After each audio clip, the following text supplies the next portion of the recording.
Hey dolls, I thought I would wrap up the last month of 2025 easily the month of me being the most chronically online that I've ever been in my life. And this is from someone who has been chronically online for her entire life, with kind of a thesis that I've been kicking around and that has been formulating in the back of my mind and that I've referenced in the other places on the internet that I spend time and that I play in, but that I've never really tried to pull together into anything like a coherent argument. So on the last day of this year of Our Lady Beyonce 2025, I want to talk about and close the year on some thoughts about this growing thesis that I have that's been solidified, that it turns out that fandoms are good, actually.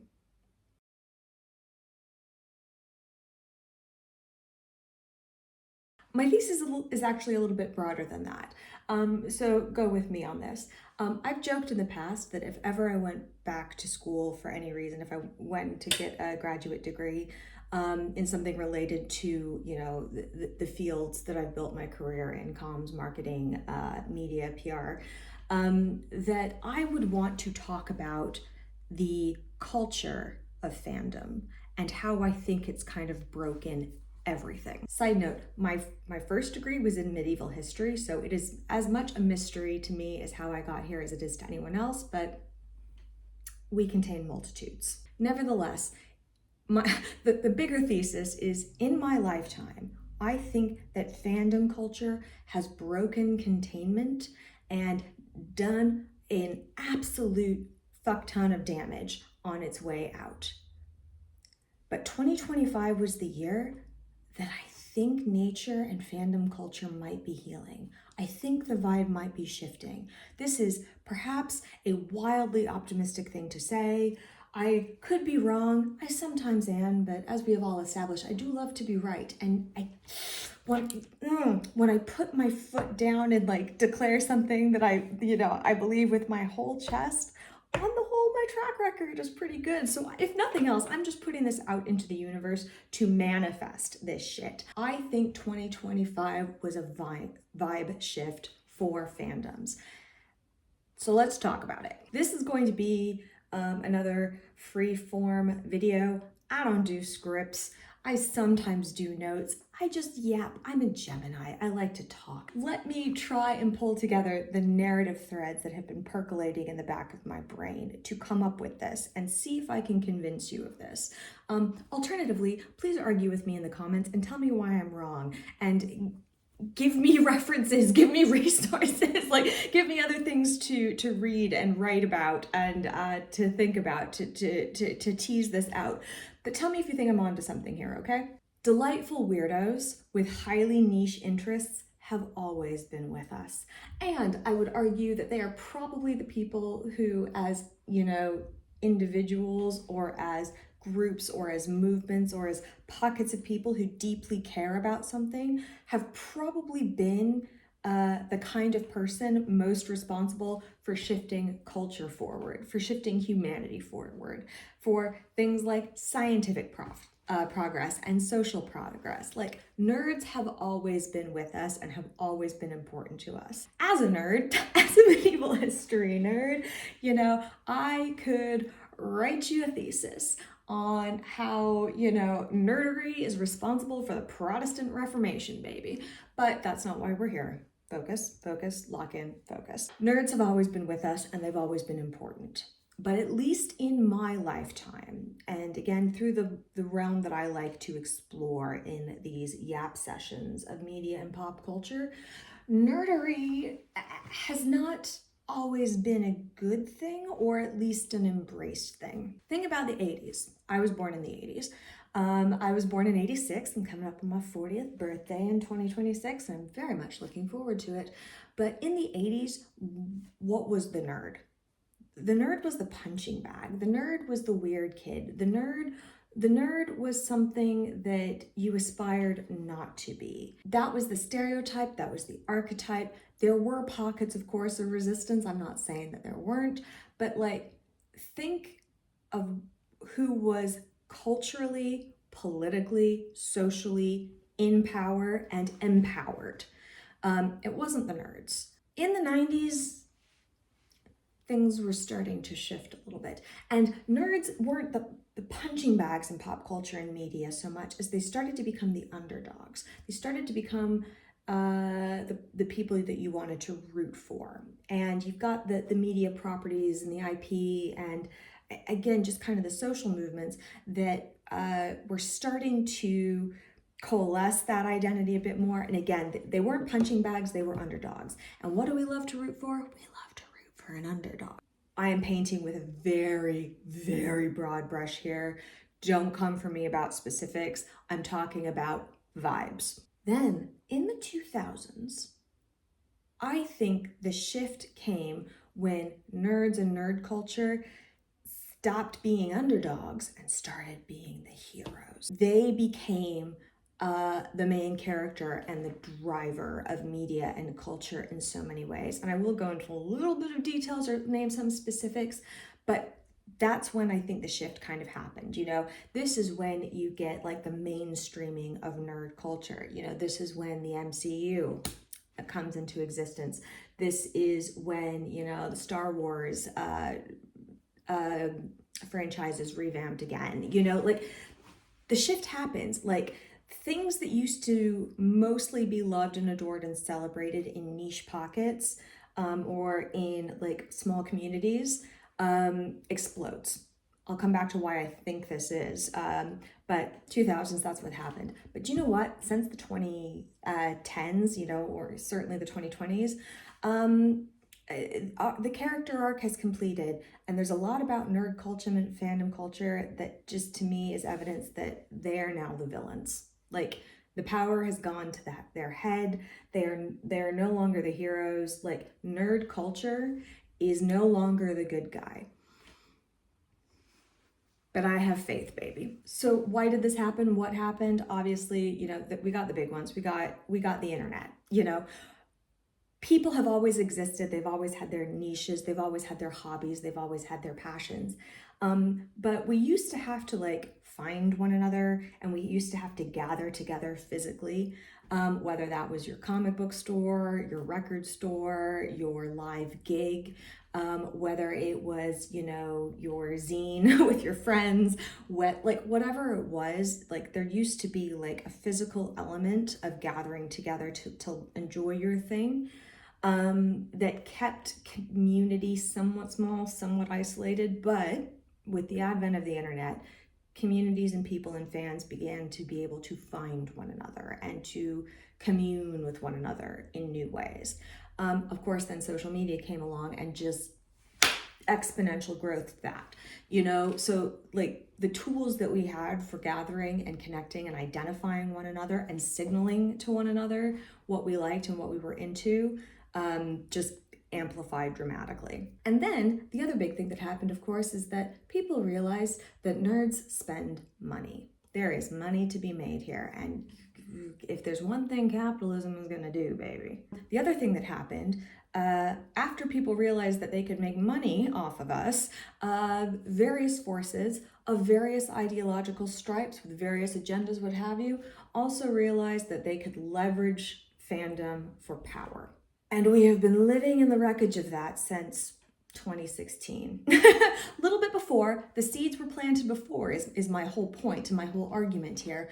But for the last decade, it really to me feels as though we've been living in the end game of this narrative arc of the nerd or the loner or the, you know, the person with a niche interest being able to gather in small pockets, to finding bigger pockets, to leveraging no, that's not true, to being leveraged for money and for power by other powerful forces. And the behaviors of fandom, like the behaviors of gathering together and liking things, or critically hating things as a group, has empowered a lot of forces in our world and made a lot of people money, and most of them are the wrong people. And when I say that fandoms escaped containment, this is what I mean. Everything became a fandom. Politics became fandoms. Like, think about how people, signal their allegiances through performative displays of loyalty and branding to a person or a group or an ideology. We have always done it. There have always been buttons. There have always been banners. Like, there has always been slogans. We've always done it. But the sheer scale of it and the performativity of it and the aggressive performativity of it has really just, like, not since Byzantine, like, chariot riots have we seen this level of it. The other thing that I think is so important to this moment is some of the individual case studies I think we could point to in the last, we'll say 20 years, but it was probably, 10, 15 years especially. Think about how fandoms have mobilized and moved, and to what end. It's not always been very good. And in fact, some of the cases for me that, like, immediately spring to mind are downright toxic. Think of all of Gamergate. Gamergate, as has been written by incredibly smart academics and incredibly thoughtful commentators, was in so many ways a signaling of what was to come.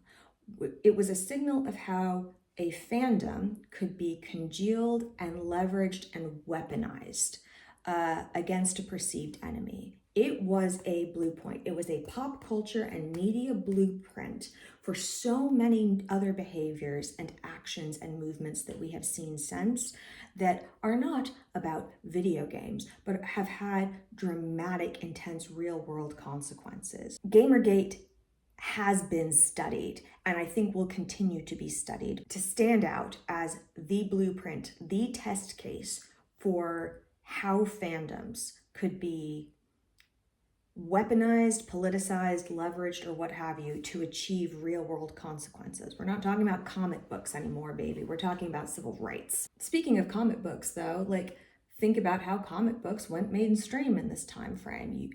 You've got The Dark Knight Rises. You've got the dial-up of the MCU. And you have these people who have always loved these properties and these characters and these themes and these stories, who suddenly found themselves being seen and being prioritized and being catered to by the mainstream. That's not bad in its own right. Frankly, it's intoxicating, like, it's appealing and what have you. It's not bad. Like, fandom is not bad in its own right, but think about how it played out. Think about the levels of unhinged discourse, not about creative choices or about performances, but about people who just, like, immediately flocked to pile onto individual people, individual actors, or individual choices, not to critique it in, like, the highbrow sense, but to punish it, to punish people who they thought were performing fandom incorrectly. The Star Wars fandom is the best example of this. I have never seen in a group of people who purport to love something treat it with such hostility en masse. Like, again, that's a blueprint for a lot of other things, that once you take yourself out of just the realm of pop culture, but you recognize the emotional beats, you recognize the way that those behaviors can be leveraged by anyone with an agenda, it's fucking sinister, man. Bad fandom. Fandom is like a tool. It is an isolated, neutral thing. It is a phenomenon. It is a basket of behaviors and emotive reactions to identifying with and loving something, right? It can be used for good or ill. Toxic fandom is one version of it. And toxic fandom, bad fandom, is the behavior that says there is only one right way to love this thing, to identify with it, to claim it, to enjoy it. And if you, other person, other group, other community, do not interpret this property, this idea, this concept, this whatever, in the exact same way that I do, you are doing it wrong. And more importantly, I will punish you for doing it wrong. I will leverage my voice, my money, my influence, my authority, whatever it is, to punish you for not loving something the way that I love it. The low-key version of this is, you know, that stereotype, like that, the meme of the guy seeing a girl wearing a band t-shirt and immediately challenging her to name 3 songs because she can't possibly actually love it the way that he loves it. And the horrific version of this is people piling on to try and end an actor, or usually, frankly, an actress's career because of creative decisions that she wasn't even in charge of. But like 2025 has given me a reminder that fandoms can be good, actually, because if there's an opposite of toxic fandom, tonic fandom, good fandom, is a rejection of that. Tonic fandom says, hey, we like the same thing. Yay, let's get together and let's queen out about it. And also, do we maybe like other things the same that we didn't realize? Are there other things that we could like together? Like, what else do you like? Toxic fandom gleefully and cruelly excludes, while joyful tonic fandom like enthusiastically and invites and embraces. There is a massive difference in people loving something together and people gatekeeping. We have so many examples in 2025, I think, of a collectiveness, a tonic fandom that gives me a lot more hope for the future than I have had in recent years. The 3 big media properties that stand out to me in 2025 as being discourse changing. Number 1, Sinners, a Black story, a new creative story. It got the weirdest reception, where some people were calling it a flop because it only made some money while not applying the same kind of logic to other properties that had different or had very similar like receptions. Like, it was so weird. It was so new and interesting and creative, and the people who loved it shared it aggressively and cheered it and are still cheering for it because it represents something new. And the people who say that they want something new are putting their money and their attention and their time where their mouth is. I wasn't doing as much of this kind of yapping up to a camera as I was at this point of the year. Otherwise, I totally would have ranted about it. Was K-pop Demon Hunters. Baby. Passion project. Another example of a passion project, of a perspective that hadn't been seen before in the mainstream, that we know had been in production and had been sold or traded through to Sony or Netflix a few times. Like, no one could possibly have thought that this thing was going to be the massive sensation that it was.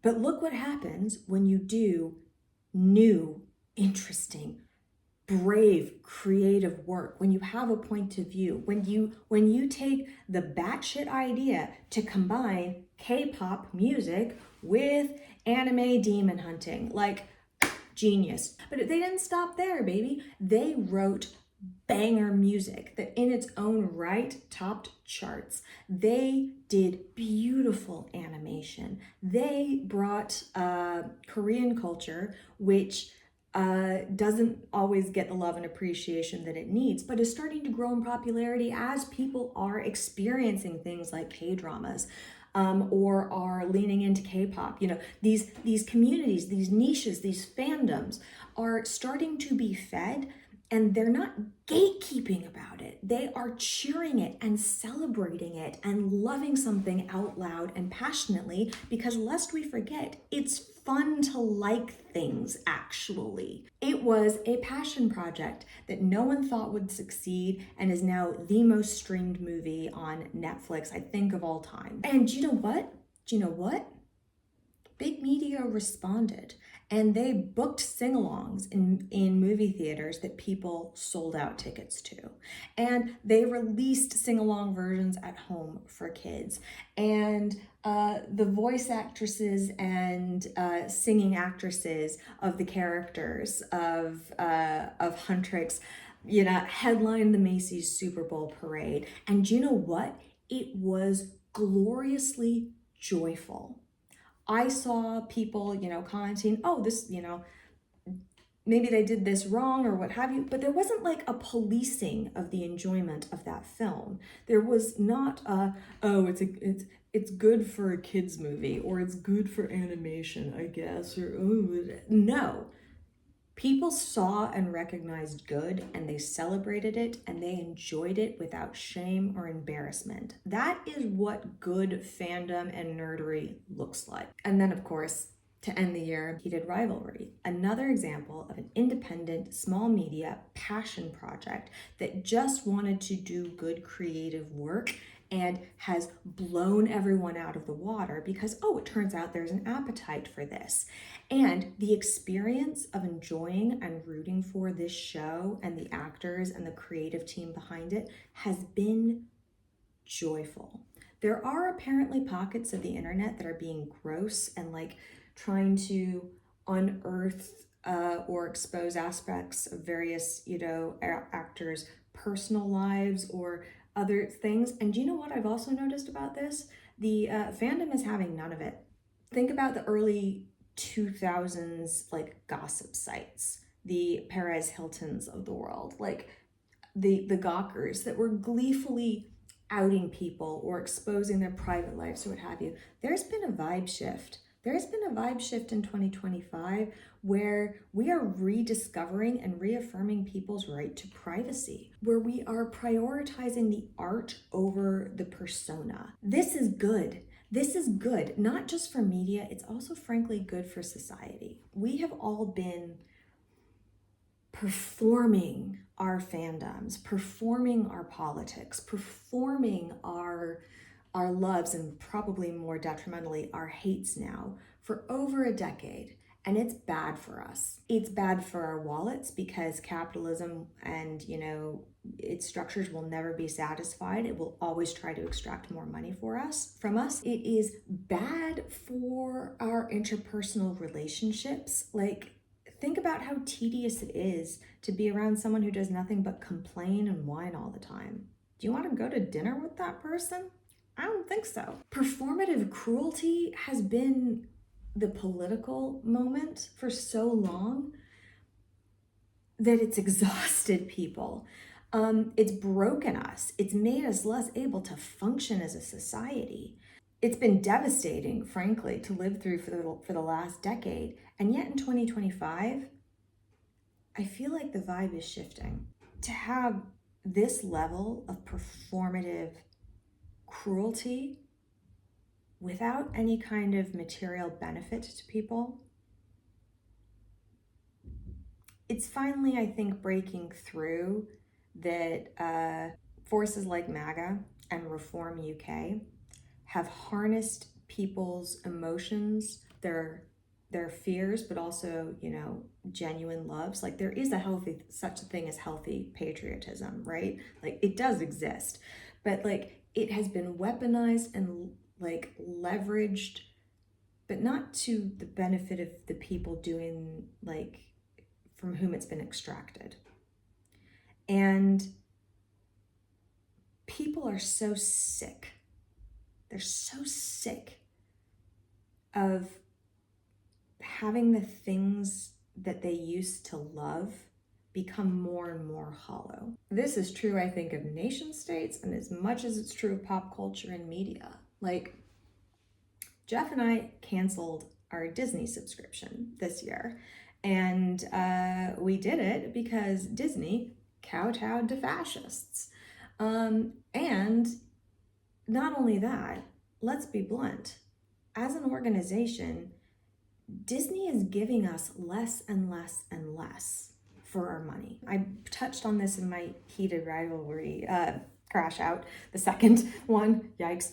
But Disney is giving us less and less for our money. They're not making new things. They are dialing down the experiential elements. I've never been a Disney parks person. I went to Euro Disney, I think, when I was 5, and that's literally it. But like there's really good and thoughtful examples of this, of how shareholder capital is extracting and squeezing as much money out of Disney's, rabid fandom as it possibly can, while giving them less and less. And frankly, between kowtowing to fascists and not returning any value, we're just not going to give them our money anymore. And if you look at the numbers, we weren't the only ones who made that decision. I think politically, socially, economically, culturally, I think people have finally reached a point of exhaustion with outrage. Thank God. And what I am seeing in, the hashtag zeitgeist, the hashtag discourse, is a longing for community and connection and connectivity. Outrage doesn't foster that. It tricks you. It tricks you into thinking that that's what you're doing because, the mob mentality is strong, but mob and community are not the same thing. Mob is toxic fandom and community is tonic fandom. We're financially tapped out. We are emotionally tapped out. We are politically extracted from. We have been through a decade plus now of having the things that used to provide love and connection and community being weaponized and leveraged to hurt us, and we are sick of it. If I'm right, if that's what's happening, if that is the vibe shift, I could not be more gleeful. There is an active push to love things out loud and to share things that you love with people who you like, and to enjoy things together, and to have meaningful connection and discussion and discourse about it. Hating things isn't cool anymore. After a decade plus, loving things is becoming cool again. And we need that. We need it so badly. If nothing else, it just makes life more worth living. There are weird pockets of this, and again, because I don't write scripts, I am just riffing right here, but I'm going to give two examples from more or less this year. The first one, I want to talk about the Taylor Swift effect. I'm not a Swiftie. I enjoy some of her music. I love how mad she makes men. That thrills me. But I've never been to a concert. I can't claim Swiftie status. But I have been absolutely enthralled by her connection to a pro athlete. Number one, I like men who like women, and he seems to like her. And that is such a tonic alternative to whatever alpha bro manosphere shit has been fed for us for far too long. I like men who like the women in their lives and stand them. And I want more men to see men who like women. But the other thing that I find genuinely fascinating about the Taylor Swift effect, especially in 2025, has been the community that happened at a smaller and humbler level because she hooked up with a massive hot football player. And to be abundantly clear, good for you, baby. I saw, after the initial, of course, toxic, blah, gross reaction of the so-called dads, brads, and chads, oh my God, what is this woman doing in my football stadium? Why do the cameras keep pointing at her? As if she has any control over that. There was a rejection of that discourse. There was a rejection of that discourse because something cool started happening. Dads with daughters suddenly had a new opportunity to connect with their daughters in perhaps a way that they hadn't before. Girls have always watched sports. Like, can we just retire that tired, ugly trope? But that doesn't always mean that sports fandom have been enjoyable, welcoming, or accepting for broad stretches of women. Of course, we have fantastic examples of female fans, female commentators. I'm not saying that doesn't happen. But I also have a lot of examples, again, of like the toxic band fan bro who's like, oh, you know, you're wearing so and so's jersey. When was the last time they were in the Super Bowl? Just fuck off. And as a result, I don't think a lot of girls, particularly, you know, girls who might not be as athletic or as naturally inclined to explore sports and athleticism for just stupid cultural bullshit reasons, had an opportunity to watch sports because their girl was dating a sports boy. And a lot of girls liked what they saw. They liked sports because they were given an opportunity, like, to touch something for the first time and found a welcoming response from their dads, from their brothers, and critically, eventually, from the NFL, who, let's be blunt, realize that there's money to be made here and they're not wrong, stepped their foot into this world, and enough people mobilized to welcome them and love them and say, we're so glad that you're here, that they have now created probably new lifelong sports fans.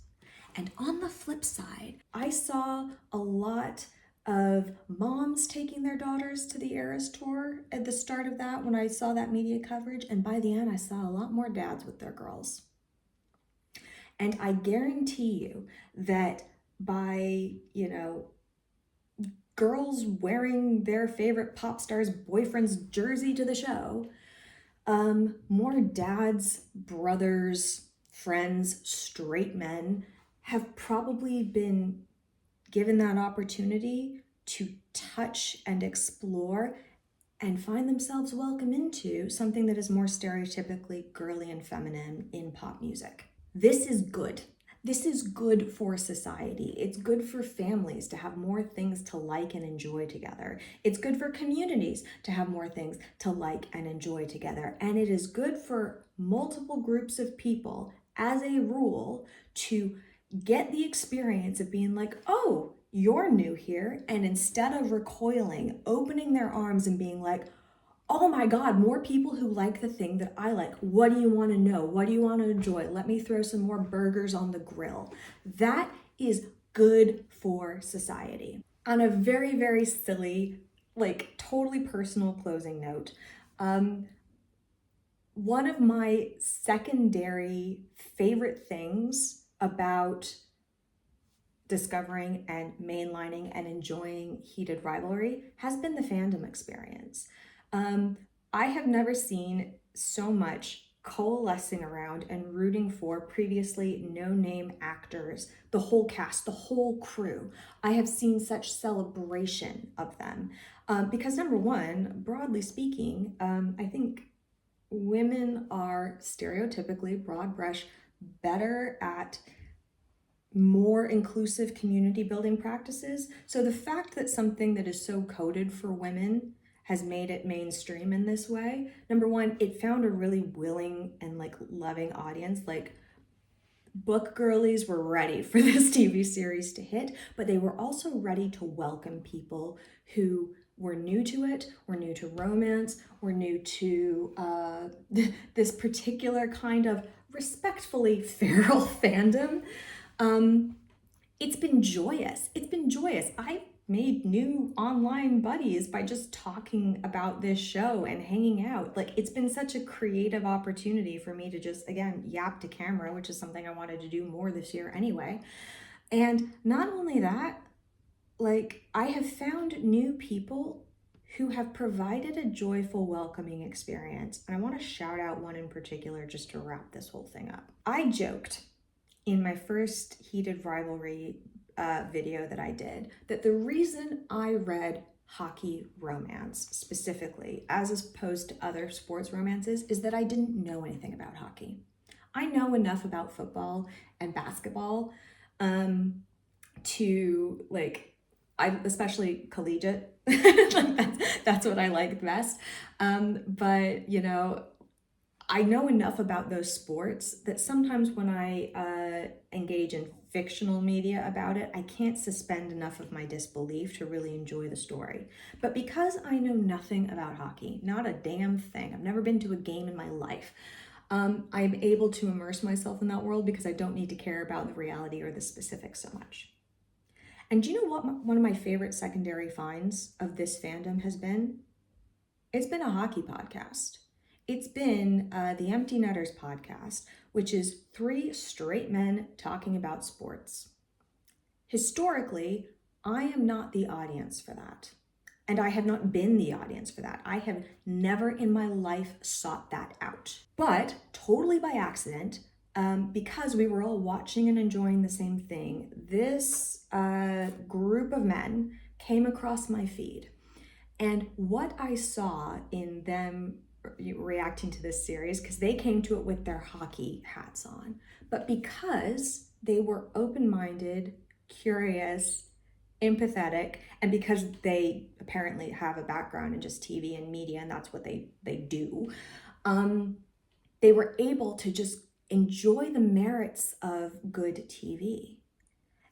And observing them like lock in and love a series has made me want to learn more about hockey. Like Jeff and I were walking the dog the other day and I'm like, do I need to start watching this sport? And my husband is thrilled.